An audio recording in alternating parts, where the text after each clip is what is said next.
há dúvidas. A carga fiscal bateu um novo nível recorde no ano passado ao atingir 35,4% do produto interno bruto, PIB, depois de no ano anterior ter chegado a 34,4%, o valor mais alto de sempre par do ano de 2015.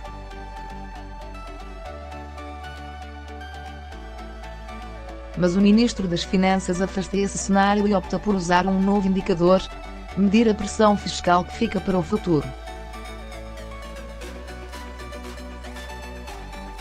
E, com essa nova fórmula, Mário Centeno reclama uma redução da legislatura, argumentando que devolveu 6 mil milhões de euros para o futuro e defendendo que a pressão fiscal está no valor mais baixo desde que há dados comparáveis, ou seja, 1995.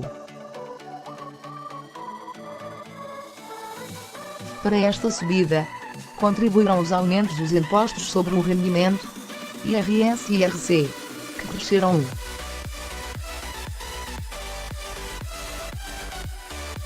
225,3 milhões de euros, e as receitas de IVA, que aumentaram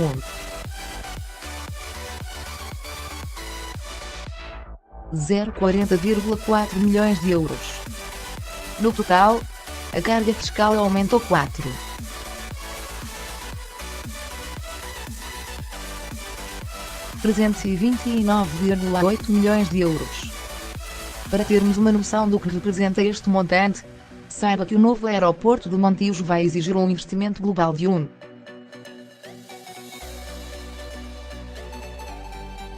747 milhões de euros. Isto significa que, com o aumento que o Estado conseguiu arrecadar de impostos, dava para construir duas infraestruturas semelhantes à do Montijo e ainda sobravam mais de 800 milhões. No entanto, o ministro considera que julgar a carga fiscal sobre os contribuintes apenas pela receita fiscal de um ano resulta numa medida parcial e imprecisa e pode esconder encargos futuros, que recaem sobre as gerações seguintes. Ou seja, segundo o governante, não é possível olhar apenas para a cobrança fiscal de um ano, já que também é necessário o alívio que se deixa para os anos seguintes. O gabinete de Mário Centeno lembrou que a despesa pública é financiada por três vias: os impostos, as receitas não fiscais, de que são exemplos a venda de bens e serviços, a venda de ativos ou a cobrança de rendas, e o endividamento, que recai sobre as gerações futuras.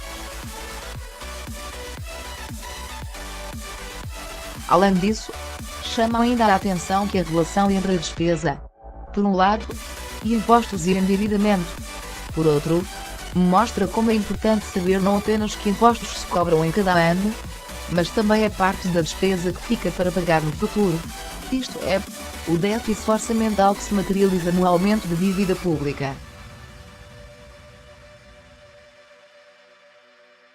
E, segundo o mesmo, o aumento da dívida pública vai traduzir-se no pagamento de juros em anos posteriores e, assim, onerar orçamentos futuros com mais impostos.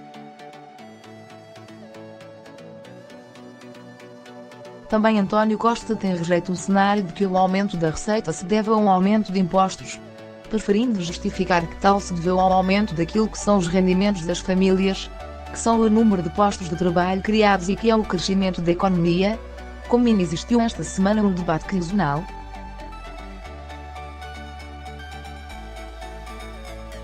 E deu como exemplo o aumento de 350 mil novos postos de trabalho, o que contribui para aumentar as contribuições para a segurança social.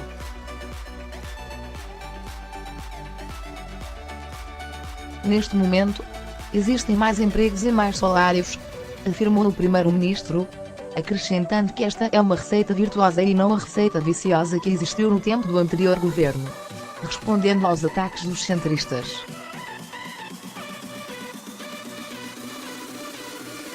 Aumento recorde. A verdade é que estes argumentos não convencem os economistas contactados pelo Sol.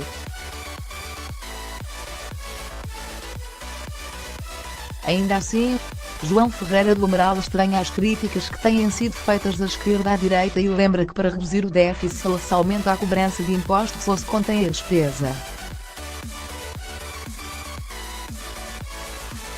A contenção das despesas tem sido muito criticado. Cativações, investimento público, professores, etc. Por vezes pelos mesmos que acham a carga fiscal excessiva.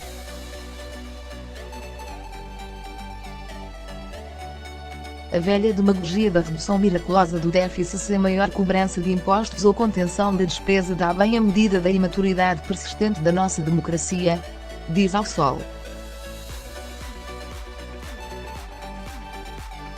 Também Filipe Garcia admite que, em primeiro lugar, o assunto tem que ser visto sob o ângulo da comunicação, lembrando que foi dado a entender que tinha terminado a austeridade.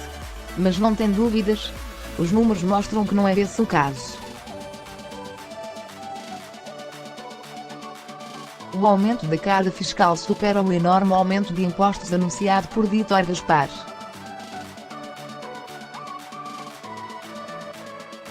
O economista da informação de mercados financeiros, IEKF, reconhece que o objetivo de diminuir a dívida é curto e virtuoso, pois representará diminuir os encargos e reduzir a vulnerabilidade do país, mas dizendo que uma das formas que poderia ser seguida para reduzir a dívida seria a de diminuir a despesa, porque a sua rigidez é maior e, numa eventual desaceleração, vai provocar um disparo no déficit. Estão a ser assumidas muitas responsabilidades que são passíveis de ser pagas num contexto de crescimento, mas que a prazo poderão ser uma grande dor de cabeça.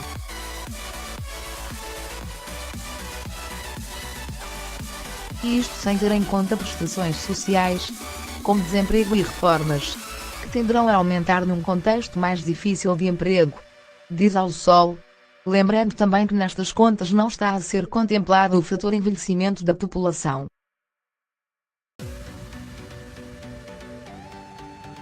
Também Eduardo Silva, Edu Salles do XTB, reconhece que a carga fiscal é historicamente a mais elevada de todos os tempos. 35,4% do PIB através de impostos diretos e indiretos. Mas lembra que é uma necessidade real considerando a dívida acumulada e a responsabilidade que temos perante as gerações futuras e o custo de governação atual, diz ao Sol. O economista lembra ainda que o facilitismo monetário na Europa garantiu condições de governação particularmente fáceis para este governo e irá continuar assim por algum tempo. Mas quando acabar é que vamos ter realmente que ter aproveitado para resolver os nossos problemas. Mas diz que, se o rigor orçamental é mérito deste governo, mesmo que seja à custa de impostos e um claro deteriorar dos gastos, principalmente na saúde, defende que com os sacrifícios da população, a dívida devia era estar a cair a um ritmo mais forte. Porque em ano de eleições já se prevêem medidas populistas como desbloquear de impasses salariais na função pública e os subsídios nos passes. Receita é para se manter. Os economistas contactados pelo Sol não têm dúvidas, esta receita é para manter.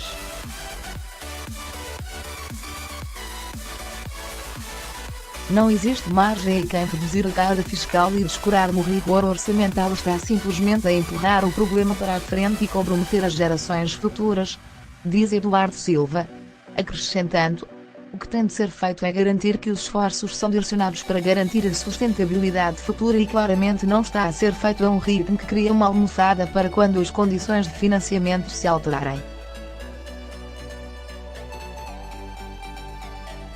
Ainda assim, o economista acredita que este caminho poderia ser invertido se o governo optasse por outra estratégia, nomeadamente através da redução da despesa estrutural, do menor peso do Estado na economia para melhorar a competitividade e agilizar a economia.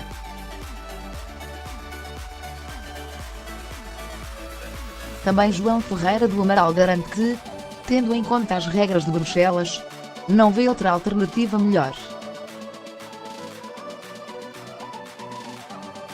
E não tem dúvidas, O mal está nas regras em relação às 3 prioridades que o Primeiro-Ministro para a próxima legislatura e que considera serem mais urgentes do que a redução dos impostos, melhorar os serviços públicos, nomeadamente o Serviço Nacional de Saúde, SNS, cortar a dívida pública e reforçar o investimento. João Ferreira do Amaral disse estar de acordo, mas se, no conceito de investimento, estiver incluído o chamado investimento em capital humano, educação, formação, que, no seu entender, é a nossa maior necessidade.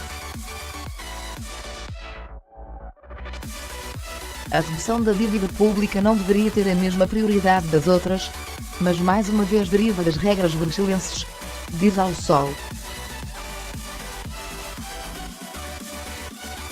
Mais dúvidas em relação à concretização destas prioridades tem Eduardo Silva ao garantir que não é um discurso realista devido à carga de juros e compromissos atuais. E lembra, na teoria, está tudo correto. Mas como sabemos, não é um discurso novo nem é possível.